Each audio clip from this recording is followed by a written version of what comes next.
அஸ்ஸலாமு அலைக்கும் வரஹ்மத்துல்லாஹி வபரகாத்துஹு. இன்னல் ஹம்தலில்லாஹ் நஹ்மதுஹு வ நுஸல்லி அலா ரசூலிஹில் கரீம். அம்மா பஅத். கண்ணியத்திற்குரிய எல்லாம் வல்ல அல்லாஹ்வின் நல்லடியார்களே, அல்லாஹ்வுடைய மகத்தான பேரருளால் இந்த மார்க்கத்திலே நம்முடைய ஈமான் அதிகரிக்கப்படுவதற்கும் நம்முடைய இபாதத்துகள் வளம் பெறுவதற்கும் இம்மை மறுமையில நிறைய நன்மைகளையும் அல்லாஹ்வின் அருளையும் பெறுவதற்கும் ஒவ்வொரு ஆண்டுகளும் அல்லாஹுவால் நமக்கு தரப்படுகின்ற ஒரு பொற்காலம்தான் இந்த ரமலான். இந்த பொற்காலத்தில பல்வேறு நன்மைகளை நாம் செய்து வருகின்றோம். அல்ஹம்துலில்லாஹ். இந்த காலகட்டத்தில அவ்வப்போது இந்த மார்க்க அறிவினை நாம தெரிந்து கொள்ளும் பொழுது இன்னும் நம்முடைய ஈமான் வலுப்பெறுவதற்கு உறுதுணையாக இருக்கும் என்கிற அடிப்படையில சில தலைப்புகளின் கீழ் தகவல்களை பார்த்து வருகின்றோம். அந்த அடிப்படையில அல் குர்ஆனால் உயரும் அந்தஸ்துகள் என்கிற ஒரு தலைப்பை தான் நாம இந்த 10 நாட்களாக, இன்றைக்கு 9வது நாள், இன்ஷா அல்லாஹ் நாளையோடு இந்த தலைப்பு என்ன செய்யும், நிறைவு பெற்று அடுத்த 10 நாட்கள் வேறு தலைப்பின் கீழ் நம்ம என்ன செய்வோம், பேச இருக்கிறோம் இன்ஷா அல்லாஹ். இன்றைக்கு நாம எடுத்துக்கொண்ட முக்கியமான கரு என்ன அப்படின்னு சொன்னா, அல்லாஹ் அல் குர்ஆன்ல சொல்லி காட்டுகின்றான், வலிகுல்லி தரஜாத்தி மிம்மா அமிலு, அவர்கள் செய்து கொண்டிருந்த காரியங்களின் அடிப்படையில ஒவ்வொருவர்களுக்கும் அந்தஸ்துகளை நாம் வழங்குவோம் இருக்கிறது என்று அல்லாஹ் சொல்றான். நமக்கு அந்தஸ்து என்பது, பதவி என்பது, அல்லாஹ் நம்முடைய செயல்களை பார்ப்பான். நம்முடைய செயல்களை ரப்பு பார்க்கிறான்ல, அல்லாஹ் ரப்புல் ஆலமீன் அவன் சும்மா பார்க்கல, மிகுந்த கண்காணிப்புல நாம இருக்கிறோம். மா யல்ஃபிது மின் கௌலின் இல்லா லதைஹி ரகீபுன் அதீத். அந்த கண்காணித்து எழுதக்கூடிய எழுத்தர் இல்லாமல் நாம எந்த வார்த்தையுமே சொல்ல முடியாது. அந்த அளவுக்கு கவனமாக என்ன செய்யறாங்க, நமக்கு வளம் இளம் இடம் என்று சூழ்ந்து பார்த்து கொண்டிருக்கிறாங்க. நம்முடைய செயல்களுக்கு தகுந்தவாறு நம்முடைய நற்செயல்களை பார்த்து நற்செயல்களால் நம்முடைய அந்தஸ்து மென்மேலும் மென்மேலும் உயரும். உலக அழிவு நாள் வரைக்கும் அந்தஸ்துகள் உயரத்தக்க காரியங்கள் எல்லாம், அந்தஸ்துகளை எல்லாம் அல்லாஹ் தந்துருவான். நம்முடைய செயல்பாடுகளை தான் கவனிப்பான். நம்ம என்ன செய்யறோம், நமக்கு ஒரு 50 வருஷத்தை 60 வருஷத்தை அல்லாஹ் கொடுத்துட்டான்ல, இதுல நீ யாரா இருக்கிறன்னு பார்த்து அந்தஸ்தை தருவான். கிபி 532 சமயத்துல உலகத்துல ஒருத்தர் பிறக்கிறார். ஒருத்தர் இல்ல, நிறைய பேர் பிறந்திருப்பாங்க. இந்த ஒருத்தர் பிறக்கிறார். அந்த நிறைய பேர்ல இந்த ஒருத்தரும் பிறக்கிறார். கிபி 530 ஹிஜ்ரி 532 பிறக்கிறார். ஹிஜ்ரி 532 பிறக்கிறார். ஒரு 57 வருஷம் உசுரோடு இருக்காரு. எவ்வளவு நாள் வாழ்றாரு அவரு? இன்னைக்கு நாமெல்லாம் எல்லாத்தையும் துவா செஞ்சு நல்லபடியா வாழும் சொல்றதுக்கு எவ்வளவு நாள் சொல்லுவோம்? 100 வருஷம் வாழும். நம்மளாட்டி சொல்லுவோம் 100 வருஷம் போதும் அவனுக்குன்னு. 100 வருஷம் மேல இருக்காரே, 100 வருஷம் வாழு அப்படின்னு. சில பேர் பல்லாண்டு வாழும்பாங்க. இந்த 60 வயசை தாண்டிட்டா எப்படா போகணும்னு வேற கேட்கறாங்க மக்கள். அப்படிப்பட்ட சூழல். அந்த வயசு ஏசுலாம் முக்கியம் கிடையாதுங்க. யாரா நீ வாழ்றங்கிறது முக்கியம். நீ 30 வருஷம் வாழ்ந்தாலும் சரி, 40 வருஷம் வாழ்ந்தாலும் சரி, 50 வருஷம் வாழ்ந்தாலும் சரி. ரசூல் ஸல்லல்லாஹு எத்தனை வருஷம் தான் வாழ்ந்திருக்காங்க? ரசூல்லா 63 வருஷம் தானே வாழ்ந்தாங்க. 63, only 63, 63 வருஷம் தான். ஆனால் அந்த 63 வருஷத்துல யாரா வாழ்ந்தாங்கிறது அவங்க அந்தஸ்து.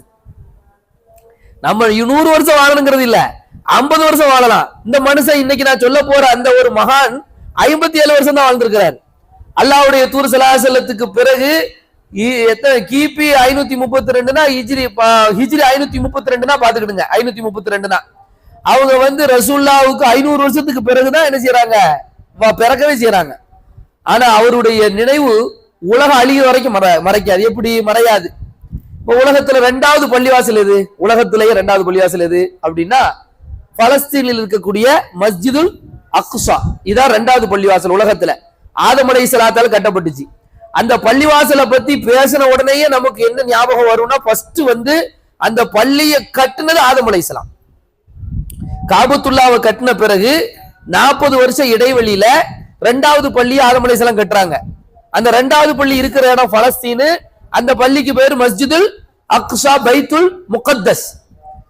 இதுக்கு பிறகு புனர் நிர்மாணம் செஞ்சவர் ஞாபகம் வரும். மஸ்ஜிதுல் அக்ஸா சொன்ன உடனே நமக்கு பலஸ்தீன் மக்கள், அவர்கள் படக்கூடிய அவலங்கள், துயரங்கள், இந்த யூதர்கள் பண்ணக்கூடிய அட்டூழியம் அழிச்சாட்டியம் இதுதான் நமக்கு ஞாபகத்துக்கு வரும். அதுக்கடுத்து இந்த பலஸ்தீன் சொன்ன உடனே சுலைமான் அலைஹிஸ்ஸலாம் தாவூத் அலைஹிஸ்ஸலாம் ஞாபகத்துக்கு வருவாங்க. ஏன்னா அவங்க தான் புனர் நிர்மாணம் செஞ்சாங்க. எப்படி இப்ராஹிம் அலைஹிஸ்ஸலாம் இந்த மஸ்ஜிதுல் ஹராம புனர் நிர்மாணம் செஞ்சாங்களோ அந்த மாதிரி மஸ்ஜிதுல் அக்ஸாவை புனர் நிர்மாணம் செஞ்சது யாருதான்? சுலைமான் அலைஹிஸ்ஸலாம் அவர்கள் தான். ஜின்களை வச்சு அந்த வேலையை செய்யறாங்க. அடுத்தது இந்த பள்ளிவாசல் மீட்டெடுக்கப்படுது. யாருடைய காலத்துல? மேராஜுக்கு ஸல்லல்லாஹு போறாங்களா, எங்க போய் தான் போறாங்க? எப்பெல்லாம் இந்த பள்ளி ஞாபகத்துக்கு வரும்? இந்த பள்ளியை சொன்ன உடனே யாரெல்லாம் ஞாபகத்துக்கு வருவாங்கன்னு கேட்டா ஆதம் அலைஹிஸ்ஸலாம், சுலைமான் அலைஹிஸ்ஸலாம், தாவூத் அலைஹிஸ்ஸலாம். அவர் ரசூல் ஸல்லல்லாஹு அலைஹி வஸல்லம் மேராஜுக்கு போகும்போது எந்த பள்ளிக்கு போனாங்க? சுப்ஹானல்லதி அஸ்ரா பி அப்திஹி லைலம் மினல் மஸ்ஜிதில் ஹராமி இலல் மஸ்ஜிதில் அக்ஸா. மஸ்ஜிதுல் ஹராம்ல இருந்து கிளம்புனாங்க, மஸ்ஜிதுல் அக்ஸாவுல போய் நபிமார்களுக்கு தொலை வச்சாங்க.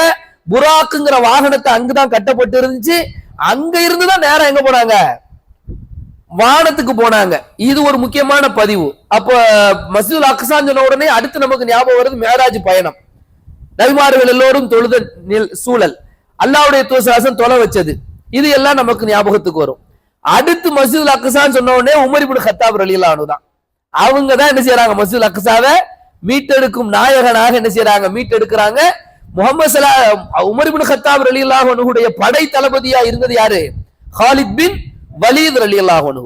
அவங்க தான் தளபதியா இருந்து அதை மீட்டெடுத்து கொடுக்கறாங்க. ஆக மொத்தத்துல மஸ்ஜிதுல் அக்ஸான்னு சொன்ன உடனே இவங்க பேர்லாம் ஞாபகத்துக்கு வருது. வேற யார் பேர் ஞாபகத்துக்கு வரும்? அல்ஹம்துலில்லாஹ். யார் பேரு? ஸலாஹுத்தீன் அய்யூபி. இவங்க பிறந்ததான் ஹிஜ்ரி 532. இவங்க பிறந்ததான் ஹிஜ்ரி 530. ஸலாஹுத்தீன் அய்யூபிங்க ரஹ்மத்துல்லாஹி அலைஹி. சாதாரணமான ஆள் கிடையாது. ரசூலுல்லாஹை பற்றி நினைவுபடுத்தப்படுகின்ற அந்த இடத்தில, ஆதம் அலைஹிஸ்ஸலாத்தை பற்றி நினைவுபடுத்தப்படுகின்ற அந்த இடத்தில, சுலைமான் தாவூத் அலைஹிஸ்ஸலாத்தை பற்றி நினைவுபடுத்தப்படுகின்ற அந்த இடத்தில, உமர் இப்னு கத்தாப் ரலியல்லாஹு அன்ஹு பற்றி நினைவுபடுத்தப்படுகின்ற அந்த இடத்தில, அந்த வரிசையில உலகத்திலே அந்த இடத்தில் வரிசைப்படுத்தப்படும் பொழுது யாராலும் மறக்க முடியாத மறுக்க முடியாத உலக இளைஞர்கள் ஒவ்வொருவரும் அவருடைய வரலாறை கண்டிப்பாக படிக்க வேண்டும் என்று உந்தப்படுகின்ற ஒரு வரலாற்றுக்கு சொந்தக்காரர் தான் ஸலாஹுத்தீன் அய்யூபி ரஹ்மத்துல்லாஹி அலைஹி. மொத்த ஆண்டுகள் 57 வருஷம் தான். மொத்த ஆண்டுகள் 57 வருஷம் தான். சுமார் 31 வயசுல அவர் அரச பதவிக்கு வர்றாரு. தன்னுடைய இளமை பருவத்தில் இருந்து அவர் சிரித்ததே கிடையாதான். அவரை பற்றி ஒரு குறிப்பு எழுதுகிறார்கள். அவர் முகத்துல சிரிப்பே இருக்காதாங்க. சிரிப்பே இருக்காதனோட நமக்கு எல்லாம் என்ன செய்யும்? சிரிப்பு ரசூலுல்லாஹி சிரிச்சிருக்கிறாங்களே அப்படின்லாம் நமக்கு செய்திகள் வரலாம். ஆனால் இவர் முகத்துல சிரிப்பு இருக்காது. கேட்டாங்களாம் போய், பகிரங்கமான கக்கா புக்கான்னு சிரிப்பு இருக்காது. ஏங்க சிரிக்காம இருக்கிறீங்கன்னு கேட்டா அவர் சொல்லுவாரா, மஸ்ஜிதுல் அக்ஸா இப்படி எதிரிகளிடத்திலே சிக்குண்டு கிடக்கும் பொழுது எப்படி நான் சிரிக்கிறது கேட்பாங்களாம். அந்த மனிதர் அவருடைய கவலை ஃபுல்லா மஸ்ஜிதுல் அக்ஸாவை மீட்டெடுப்பதும், பலஸ்தீன் மக்களை மீட்டெடுப்பதும், ஜெருசலத்தை மீட்டெடுப்பதும் தான். அவர் வரலாறுலாம் நம்மலாம் படிக்கணும். சும்மா 10 நிமிஷம் 15 நிமிஷத்துலலாம் என்ன செஞ்சிட முடியாது அந்த ஒட்டுமொத்த வரலாறு. இந்த சிலுவை உமர் இப்னு கத்தாப் ரலியல்லாஹு அன்ஹு அவர்கள் அவங்க இந்த மீட்டெடுத்து சாவிய முஸ்லிம்களுடைய கரத்துல ஒப்படைச்சிட்டு போறாங்க. அதற்கு பிறகு இந்த ஐரோப்பிய உலகம் என்ன, கிறிஸ்துவ உலகம் என்ன பண்ணுது அப்படின்னு சொன்னா, நாம எப்படியாவது இந்த மஸ்ஜிதுல் அக்ஸாவை கைப்பற்ற வேண்டும், பலஸ்தீனை கைப்பற்ற வேண்டும் என்று கங்கணம் கட்டி சுமார் 450 ஆண்டுகள், யாருடைய காலத்திலிருந்து? உமர் ரலியல்லாஹுடைய காலத்துல இருந்து சுமார் 450 ஆண்டுகளுக்கு பிறகு அன்றைய போப் ஆண்டவர் கிபி 1090கள்ல ஒரு கட்டளை போடுறார். எல்லோரும் தயாராக இருங்கள் சிலுவை யுத்தத்துக்குங்கிறார். நான் சுருக்கமா தான் சொல்றேன், நீங்க விரிவா படிச்சு பார்த்துக்கிடுங்க, யூடியூப்ல எல்லாம் கிடக்குது. இந்த சிலுவை யுத்தத்துக்கு தயாராக இருங்க. அந்த சிலுவை யுத்தத்துக்கு தயாராகுங்கள் அவங்க சொல்லும்போது என்ன சொல்றாங்க தெரியுமா? யாரெல்லாம் சிலுவை யுத்தத்திலே பங்கெடுக்கின்றீர்களோ அவர்களுக்கெல்லாம் சொர்க்கம் நிச்சயம். கிறிஸ்தவர்களுக்கு சொல்றாங்க. அவன் மத உணர்வை தூண்டி கிளர்ச்சி ஏற்படுத்தலாம், வெறிய தூண்டுறான். யாரெல்லாம் சிலுவை யுத்தத்தில் கலந்து கொள்கிறீர்களோ அவர்களுக்கு வரிகள் கிடையாது.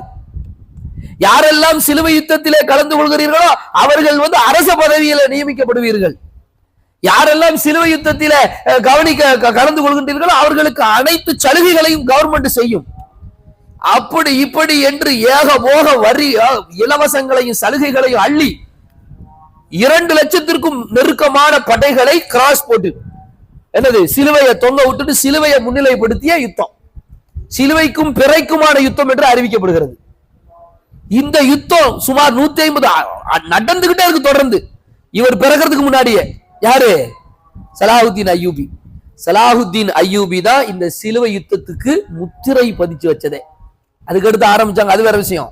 ஆனால் அவரிடம் தோற்றது இந்த சிலுவை யுத்தம். சிலுவை யுத்த வெறியர்கள் எப்படிப்பட்டவர்கள் என்றால் பேர் தான் சிலுவை யுத்தம்.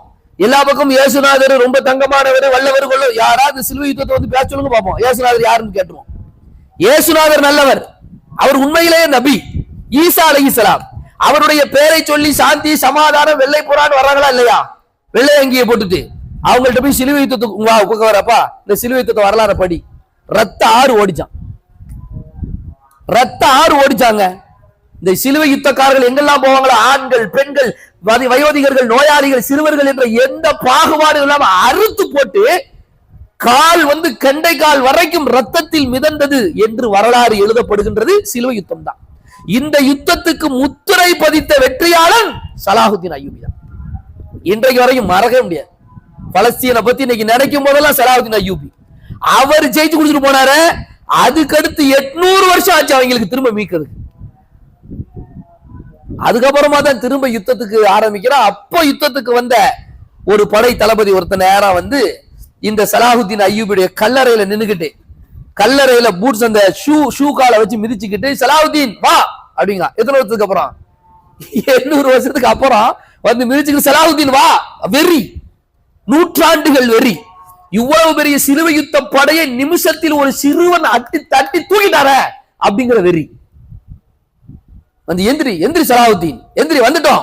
எங்களுடைய மூதாதையர்கள்ட்ட தோக்கடிச்சிய நீ, இதோ நாங்கள் வெற்றி கொண்டு வந்து நிக்கிற, எந்திரின்னு சொல்ற அளவுக்கு இந்த வரலாறுகளை எல்லாம் நாம படிக்கும் பொழுதுங்க, அவ்வளவு பெரிய அல்லாஹ் ரப்புல் ஆலமீன் அவருக்கு எல்லா விதமான வளங்களை இம்மையிலையும் மறுமையிலையும் நிரம்ப வழங்கட்டும். தன்னுடைய வாழ்நாள் முழுக்க, தன்னுடைய இளமை காலம் முழுக்க 57 வருஷம் தான் மனுஷன் வாழ்ந்திருக்கிறாரு. ஆனால் அணு தினமும் இந்த பலஸ்தீனுக்காக, மஸ்ஜிதுல் அக்ஸாவுக்காக பாடுபட்ட இந்த மகான், இவர்களுக்கு அல்லாஹ் இவ்வளவு பெரிய ஒரு சிறப்பு வழங்கி இருக்கிறான் என்று அவருடைய வரலாறை நாம் உற்று நோக்கும் பொழுது, அவர்கள் இவ்வளவு பிஸியான மனுஷன். கொஞ்சம் கொஞ்சமா சின்ன பதவிகள் இருந்து கொஞ்சம் கொஞ்சமா பெரும் பதவிகள் வரைக்கும் அவங்க சிரியாவினுடைய ஆளுகையில பல மஸ்ஜிதுல் ஜெருசலத்தையே பிடிச்சி இணைஞ்சிட்டாங்க. வெற்றி கொண்டு வந்து அங்க ஆழ்ந்த வெற்றி கொண்ட பிறகும் கூடங்க, முஸ்லிம்களுடைய வரலாற்றுல இன்னைக்கு யுத்தங்கள் ரத்தங்கள் என்று சொன்ன உடனே எல்லாருக்கும் என்ன வந்துடும்? நிறைய வந்து முஸ்லிம்கள் அப்படித்தான் வெற்றி கொண்ட பிறகு இந்த சிலுவை யுத்தத்துல எவனெல்லாம் பங்கு பெற்றுட்டு போனாங்களோ அவங்களெல்லாம் இந்த நாடை விட்டுட்டு போறாங்க. அதுல உள்ள சில ராணிகள்லாம் இருக்காங்க. ராணிகளை கூட கௌரவப்படுத்தும் விதமாக அவர்களுக்கு கண்ணியத்தோடு எந்த விதமான மோசமான ஒரு சொல் கூட சொல்லாம கண்ணியமா அனுப்பி வைக்கிறாரு சலாஹுத்தீன் அய்யூபி. அவங்க நாட்டுக்காரங்களே எவனும் உள்ள விடல. இவங்களை எல்லாம் திரும்ப அவ்வளவு பேரை வாபஸ் வாங்கி இடம் கொடுத்தது யாரு? மறுபடியும் சலாஹுத்தீன் அய்யூபி. ஆச்சரியமா இருக்கு. அவருடைய சண்டைக்கு வந்தவங்க வீட்டுக்கு போறாங்க, போனவங்களை விட்டு யாரையும் கொல்ல வேண்டாம்னு சொல்லி பெண்களை எல்லாம் ரொம்ப பத்திரமா அனுப்பி விட்டாரு. அந்த கிறிஸ்தவ உலகம் அவர்களை மிதித்து தள்ளி விட்டார்கள். யாரு எல்லாம் கேட்ட மூடிட்டான், கோட்டையின் கதவுகளை எல்லாம் மூடிட்டான். யாரும் உள்ள நுழையாதீங்கப்பா, இங்கெல்லாம் தாங்காது அப்படின்ட்டான். கடைசியில அவர்கள் அனைவர்களையும் அரவணைச்சு கொண்டது சலாஹுத்தீன் அய்யூபி தான். அரவணைச்சு கொண்ட அந்த சிலுவை யுத்தக்காரர்கள், அந்த போராளிகள் திரும்ப மறுபடியும் சலாஹுத்தீன் அய்யூபை எதிர்த்து திட்டம் போட்டார்கள் என்பதெல்லாம் அவருடைய முனாஃபிக்தனமான வரலாறு, நயவஞ்சகத்தன வரலாறு, நன்றி கெட்ட வரலாறு. அது ஒரு பக்கம் இருக்கட்டும். இந்த சலாஹுத்தீன் அய்யூபியுடைய லைஃப் ஸ்டைல் எப்படி இருந்துச்சுன்னு கேட்டா, குர்ஆன் ஓதிட்டே இருப்பாராம். நம்ம யுத்தக்காரரு எப்ப பார்த்தாலும் என்ன செய்வாரு? யானையோடி சண்டை போட்டுக்கிட்டு இருப்பாரு, குதிரையோடி சண்டை போட்டுக்கிட்டு இருப்பாரு, எப்பொழுது வாழை சொல்லட்டிக்கிட்டே இருப்பாருன்னு பார்த்தா குர்ஆன் அதிகமா ஓதுவார். இரவு நேரங்கள்ல மேக்சிமம் அவரை பற்றி பெரிய பெரிய அல்லாமா தஹபி ரஹ்மத்துல்லாஹி அலைஹி, அல்லாமா இப்னு கசீர் ரஹ்மத்துல்லாஹி அலைஹி, நிறைய பெரிய பெரிய அறிஞர்கள் எல்லாம் இப்னு கசீர்ல ஹிதாயா வல் பிதாயான்னு ஒரு நூல் இருக்கு. அந்த நூல்ல கூட இவங்களை பத்தி மென்ஷன் பண்ணிருக்கக்கூடிய செய்தி என்ன அப்படின்னு சொன்னா, இவங்க மரணப்படுகையில இருக்கக்கூடிய நேரத்துல கூட ஜமாத் தொழுகை மிஸ் பண்ண மாட்டாராம். இளைஞர்கள் எல்லாம் தெரிஞ்சுக்கணும், நாம வந்து உலகத்துல அந்தஸ்தோடி வாழணும், மறு உலகத்திலேயே நமக்கு அந்தஸ்து கிடைக்கணும்னா இந்த சஜிதா தான் நமக்கு அந்தஸ்தை உயர்த்தும். சஜிதாக்கள் மட்டும்தான் நம்முடைய அந்தஸ்துகளை உயர்த்தும். சலாஹுத்தீன் அய்யூபியின் கையிலே பலஸ்தீனுடைய வெற்றி கிடைத்தது. சிலுவை யுத்தக்காரர்கள், நாசக்காரர்கள் அவருடைய காலடியில் போய் வீழ்ந்தார்கள் என்று சொன்னால், அல்லாஹ்வின் காலடியிலே என்றும் கிடக்கக்கூடிய மாமனிதன் சலாஹுத்தீன் அய்யூபி ரஹ்மத்துல்லாஹி அலைஹி. அல்லாஹ் சொல்றான், வலிகுல்லி தரஜாத்தின் மிம்மா அமிலு, அவர்களுடைய செயல்களுக்கு தக்கன அல்லாஹ் அந்தஸ்துகளை உயர்த்துவான். இந்த உலகத்திலே நமக்கு அந்தஸ்துகள் உயர வேண்டும் என்று சொன்னால் நாம் விழ வேண்டியவனுடைய காலில் விழ வேண்டும். அல்லாஹ் அவர் எப்பொழுதும் பெரும்பாலும் இரவு நேரங்கள்ல கல்வி சபைகள்ல இருப்பாராம். அதிகமா குர்ஆன் ஓதிக்கிட்டே இருப்பாராம். ஓத சொல்லி கேட்டுக்கிட்டே இருப்பாராம். ஓதுங்கன்னு சொல்லி கேட்டுக்கிட்டே இருப்பாராம். பெரிய ஆட்சியாளரா இருந்தும் கூட அவருடைய உடைகள்ல பெரிய பட்டாடாபம் ஆடம்பரம் எல்லாம் இருக்காது. ரொம்ப எளிமையா இருப்பாரு. எந்த ஒரு சூழல்லையும் குர்ஆன் கொஞ்ச நேரம் ஓய்வு கிடைச்சிருச்சு அப்படின்னா போய் குர்ஆன் எடுத்து ஓத ஆரம்பிச்சிருவார். அவருடைய மரணப்படுகையில் அவரை பத்தி சொல்றாங்க, சக்கராத் ஹால்ல இருக்கும் பொழுது அந்த ஊர்ல இருக்கக்கூடிய காரிய கூப்பிட்டு உட்கார வச்சு, அபு ஜாஃபர் அவர் பேரு, அந்த அபு ஜாஃபர் அவர்களை உட்கார வச்சு குர்ஆன் கொஞ்சம் ஓதுங்கன்னு சொல்லி கேட்பாராம். மயங்கி விழுந்துருவாராம். திரும்ப எந்திரிச்சு தெளிஞ்ச பிறகு, இது ரசூலுல்லாஹ்வுடைய வரலாறுல ஜமாத்துக்கு ரசூலுல்லாஹ் வரும்போது ட்ரை பண்றாங்கல்ல, அது அப்படியே சலாஹுத்தீன் அய்யூபுடைய வரலாறுல பார்க்க முடியுது. இதுதாங்க நேசமும் கூட, இதான் கனெக்டிவிட்டி. அல்லாஹ் மக்காவின் வெற்றியை ஸல்லல்லாஹு அலைஹி வஸல்லம் கையில் வழங்கினார் என்று சொன்னால், பலஸ்தீனின் வெற்றியை சலாஹுத்தீன் அய்யூபின் கையில் வழங்கி இருக்கிறார் ரஹ்மத்துல்லாஹி அலைஹி. இப்படிப்பட்ட அந்தஸ்துகள், இப்படிப்பட்ட சூழல்கள், இப்படிப்பட்ட போர்க்குணம், இப்படிப்பட்ட மார்க்கத்திற்காக தியாகம் செய்கிற அந்த அர்ப்பணம் நம் ஒவ்வொருவருக்கும் வர வேண்டும். இன்ஷா அல்லாஹ் நாம அல்லாஹ்விடத்திலே சரணடைய வேண்டும். அந்த விதத்துல நாம சரணடைஞ்சோம்னு சொன்னா அல்லாஹ் நமக்கு எல்லா விதமான வளங்களையும் தருவான். அதனால ஐவேளை ஜமாத்தாக இருக்கலாம், நாம் குர்ஆன் ஓதுவதாக இருக்கலாம், இரவு நேர வணக்கங்களாக இருக்கலாம், திக்ர் செய்வதாக இருக்கலாம், தௌபா செய்வதாக இருக்கலாம், இந்த ஒவ்வொரு இபாதத்தும் நம்மளை என்ன செய்யும்? இன்ஷா அல்லாஹ் மேன்மைப்படுத்தும், வளப்படுத்தும், நம்முடைய ஈமானை உறுதிப்படுத்தும், இஸ்திகாமத்தாக நம்மளை ஆக்குங்கிறதுனால இந்த புனிதமிக்க ரமதானுடைய மாதத்துல நாம வலுவான ஒரு முடிவெடுக்க வேண்டும். இபாதத்துகளிலே நாம் என்ன செய்யணும்? கூடுதல் அக்கறை செலுத்த வேண்டும். இன்ஷா அல்லாஹ் ரமலான் முடிஞ்ச போது நம்ம இங்க கூடாம இருக்கலாம். ரமலான் முடிஞ்ச உடனே இங்க என்ன இந்த நேரத்துல உட்கார்ந்து பேசிட்டு இருக்க மாட்டோம். பயான் பேசாம இருக்கலாம். தொடர்ந்து 30 நாள் பயான் இல்லாம இருக்கலாம். தொடர்ந்து 30 நாள் தராவீஹ் ஜமாஅத்தோடு நடக்காம இருக்கலாம். ஆனால் நாம் ஒவ்வொருவருடைய வீடுகளிலும் தஹஜ்ஜத் இன்ஷா அல்லாஹ் இருக்க வேண்டும்.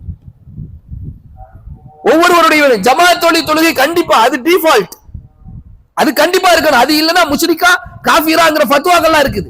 இன்ஷா அல்லாஹ் அந்த நிலைக்கு அல்லாஹ் நம்மள ஆளாக்கிற கூடாது. ஜமாத்துடைய தொழுகையும் ஐங்கால தொழுகைகளில் கவனம் செலுத்துவதும், தவறாமல் தொழுவதும், நேரம் தவறாமல் தொழுவதும் கண்டிப்பாக இருக்க வேண்டும். உபரியான வணக்கங்களை கவனம் செலுத்தணும். உபரியான வணக்கம் என்னது? சுன்னத்தான தொழுகை. ஒரு நாளைக்கு 12 ரக்காத்துகள் தொழுதா சுன்னத்தான தொழுகை நமக்கு எங்க அந்தஸ்து இருக்குது? சொர்க்கத்துல அல்லாஹ் வீடை கட்டி தருவான். வித்ர் தொழுகை விடாமல் தொழுவது, இரவு நேர வணக்கங்களில் ஈடுபடுவது, குர்ஆனை அதிகமாக ஓதுவது, தமிழர்த்தத்தோடு படிப்பது, குர்ஆனுடைய வரலாறுகளை மீண்டும் மீண்டும் மீண்டும் கேட்பது, கேட்பது, சொல்லிக் கொடுப்பது. கைருக்கும் மன் தஅல்லமல் குர்ஆன வ அல்லமா குர்ஆனை யார் தானும் கற்று பிறருக்கும் கற்றுக் கொடுக்கின்றாரோ அவர்தான் உங்களில் சிறந்தவர். அந்த பணிகளை செய்யும். இதுக்கு ஆலிம் ஷாவா இருக்கணுங்கிற அவசியம் இல்லை. இதுக்கு ஆபீஸாவா இருக்கணும் அவசியம் இல்லை. கொஞ்சம் குர்ஆனை பற்றி தெரிந்தாலே போதும், அழகாக சொல்லிக் கொடுத்து விடலாம். இங்கே எவ்வளவு இளைஞர்கள் இருக்கிறியா, டக்குன்னு 532 சொன்ன உடனே சலாஹுத்தீன் அய்யூபின்னு ஒரு சகோதரர் சொல்றாரு. இது மாதிரி நீங்க பள்ளிவாசலோடு இணைந்து இருக்கக்கூடிய, மதரசாக்களின் பணிகளில் நெருக்கத்தோடு இருக்கக்கூடிய பெரிய இளைஞர் இருக்கிறாரு, எல்லா இளைஞரும் இருக்கிறிய, சின்ன பிள்ளைகள் இருக்கிறிய.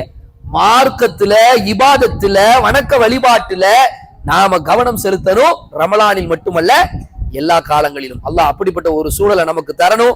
வாழ்வது 50 வருடமோ 60 வருடமோ 70 வருடமோ முக்கியம் அல்ல. நம்முடைய செயல்பாடுகள் மிக மிக முக்கியம். செயல்பாடுகள் சாதனைக்குரியதாக இருக்க வேண்டும் என்று சொன்னால் அல்லாஹ்வின் சன்னதியில நாம வீழ்ந்து கிடக்கணும். அல்லாஹ் அப்படிப்பட்ட ஒரு சூழலை, சந்தர்ப்பத்தை நம் அனைவர்களுக்கும் தர வேண்டும். ஆகிரு தாவானா அல்ஹம்துலில்லாஹி ரப்பில் ஆலமீன். அஸ்ஸலாமு அலைக்கும் வரஹ்மத்துல்லாஹி வபரகாத்துஹு.